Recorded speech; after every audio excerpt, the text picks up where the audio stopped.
ভোলা জেলার মায়া অনেক সুন্দর। হিজাব পরার মধ্যে অনেক মায়ারে দেখছি অনেক সুন্দর। সাইকেল দিয়ে হজ করতে গিয়ে যে ভিডিও আপলোড দেব, এই ভিডিওর যে টাকা আর্ন হবে, এই টাকা দিয়ে আমি 2টা মানুষকে হজ করাবো ইনশাআল্লাহ। জীবন নিয়ে যারা হতাশ তাদেরকে বলবো কোনো কিছুর প্রয়োজন নাই, হাতে একটা ব্যাগ নেন আর ট্যুরে বের হয়ে যান। আমার নাম সজীব তালুকদার ইরফান, আমার জেলা নরসিংদী।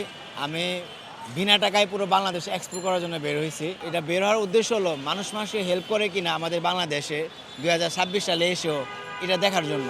আমি সকালবেলায় ঘুম থেকে উঠে হাঁটতে থাকি, হ্যাঁ, একটা পর্যায়ে অনেকে আমাকে দেখে, ভাই আপনি কি ট্রাভেল করতেছেন, পুরো বাংলাদেশে ঘুরতেছেন, নিজে থেকে ওনারা জিজ্ঞাসা করেন, নিজে থেকে ওনাকে আমাকে সে লিফট দেয়, আমাকে নাস্তা খাওয়ায়, দুপুরে খাবার খাওয়াই। অনেকে অনেক মানুষের ঝাঁপায় পড়তেছে। এটাই প্রমাণ করার জন্য যে আমাদের দেশটা হেল্পফুল এবং আমাদের দেশে অনেক সুন্দর সুন্দর জায়গা আছে। আমি দেশের বাইরে 18টা দেশে ভ্রমণ করেছি, কিন্তু বাংলাদেশটা আর দেশের বাইরের যে তফাৎটা এটা আমি বুঝি। বাংলাদেশে অসম্ভব সুন্দর জায়গা আছে, এটা ফুটিয়ে তোলার জন্য আমার এই 64 জেলা ঘুরতে বেরোয়া। আমার প্রায় 3 মাস চলতেছে। আজকে আমি আসছি 64 জেলার নাম্বার আমার ঢাকা। আর আমি স্বর্ণ হাতে বের হয়েছি, টাকা পয়সা আমি এখনও স্বর্ণ। আমি মানুষের কাছে বলি, যখন একটা পর্যায়ে আমি কোনো দিক দিয়ে হেল্প পাইতেছি না, তখন আমি ফেসবুক লাইভে যাই যে আমার এখন থাকার জায়গা পাইতেছি না, তখন লাইভ দেখে অনেকে টাকা দেয়, অনেকে থাকার ব্যবস্থা করে দেয়। একটা দৃষ্টি থেকে আরেকটা দৃষ্টিকোণ লং সময় আমি প্রতিদিনই হাঁটা লাগে, না হলে আপনার 20 কিলো রাস্তায় হাঁটা লাগে। একটা সময় গিয়ে অনেকে আবার অনেক কথাও বলে, আপনি কেন বেরোলেন, আপনি কি আত্মসম্মান নেই, তখন বাদ দিয়ে মন থেকে চলে যাই। অনেক কষ্ট লাগে। আমি এই ট্যুরটা কিন্তু অনেক কষ্ট করে করতেছি। তো একটা পর্যায়ে গিয়ে যখন মানুষের ভালোবাসা পায় যে আপনি একটা ভালো কাজ করতেছেন, তখন আর কষ্ট থাকে না। বাংলাদেশে অর্ধেক সৌন্দর্য লুকিয়ে আছে আপনার চট্টগ্রাম বিভাগে। আপনারা যদি বাংলাদেশের সৌন্দর্য দেখতে চান, রাঙামাটি যান, খাগড়াছড়ি যান অ্যান্ড কক্সবাজার যান।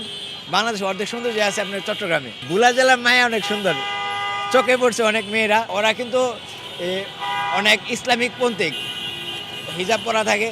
হিজাব পরার মধ্যে অনেক মায়ারে দেখছে অনেক সুন্দর। ভোলা জেলার মায়া অনেক সুন্দর।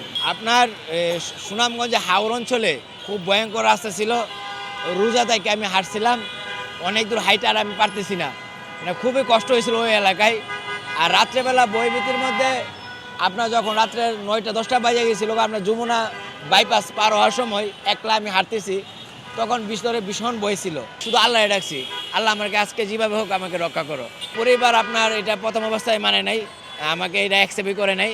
যখন একটা পর্যায়ে দেখছি আমি প্রতিটা জেলার ঐতিহ্যবাহী সব কিছু তুলে ধরতেছি, সুন্দর স্থাপনাগুলি তুলে ধরতেছি, তখন মনে করেন পরিবার এখন একটু স্বয়ংশীল এবং মানছে। ঈদ করছি নাটোরে পরিবার ছাড়া, আমি রাস্তায় হাঁটতেছি, আমি একজনের নাটোর গ্রাম অঞ্চলে ঢুকছি, ঢোকার পর আমি তাকে জিজ্ঞাসা করতেছি, আমি তো ঈদ করতে চাই, আমি বিনা টাকা পুরো বাংলাদেশ ঘুরতে বেরোইছি, আমি অসহায় বঞ্চিত মানুষের মতো চাইছি, আমাকে কি ঈদ করাবেন? তো একজনে বলছে করাবে ক্যামেরার সামনে। আমার নাম্বার রাখছে, কতক্ষণ পরে উনি আর ফোন ধরে নাই। চাল না তো বুঝে নেই, সবাই ব্যস্ত, কিন্তু আমি একা ঘুরতেছি, ঈদ করতে পারতেছি না। রাত পরে ঈদ, কোথায় ঈদ করবো কোনো জায়গা পাইতেছি না। এক ভীষণ নিজের কাছে এমন মনে হয়েছে যে একজন অসহায় বঞ্চিত মানুষ যার ফ্যামিলি নাই পৃথিবীর বুকে, সে বুঝতে পারছে, তার জায়গা থেকে আমি ওই দিন বুঝতে পারছি তার যে কত কঠিন। তখন আল্লাহ কি করতো, হঠাৎ করে একটা লোক মিলাই দিল, মাস্টার মানুষ, উনি আমাকে নিজে থেকে কথা বললো, দেন তারপরে ওনার বাসায় ঈদ করলাম।